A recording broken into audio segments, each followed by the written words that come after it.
Азыр бош зонага кирди, дарбазачы чыкты, бирок ал жерде дарбазачыга караганда биринчи топко жеткен болчу негизинен.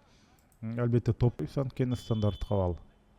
Орун алып кетти. Мына карасаңыздар, алыскы бурчка келе жатат дарбазачы, бирок бул жерде топко жакшы ишендүү чыгып, азыр ушул кышкы биринчиликке катышууда. Алыскы бурчка топ жана коргоочу кайтарды. Эми топту өтө ыңгайсыз жөндөп алды. Барсбек аны карасаңыздар, ышкырык жана пенальти берип турат.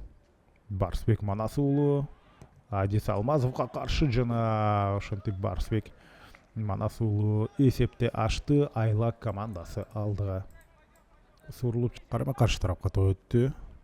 Бир аталмаштан жазгыр өткөн көрдүңүздөр. Сокку жана сейф. Бирок жүрүштү уланса болот. Артында өнөктөшүү аракетин көргөн жок болбосо. Мен оюмча команда көйгөнүнө карабастан, азыр болсо эми сокку ушул жерден жана гол.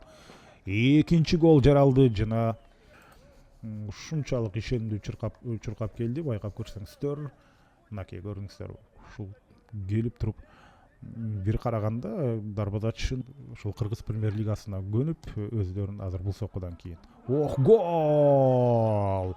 Анадолу стандарттык абалдан өздөрүнүн алгачкы голун жаратты.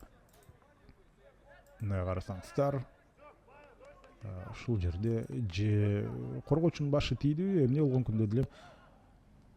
Эки оюнчудан сонун өттү, бирок жыйынтыктоочу соккуда үчүнчү оюнчу анын жолун тосуп чыкты. 2012-жылы төрөлгөн оюнчулардын арасында. Сонун сокку жана сейф. Азыр бир голдон сактап калды. Жакынкы бурчка жана баш менен сокку гол. Жер аркылуу сүзүп, ошондо Айла үчүнчү голун жаратып кетти.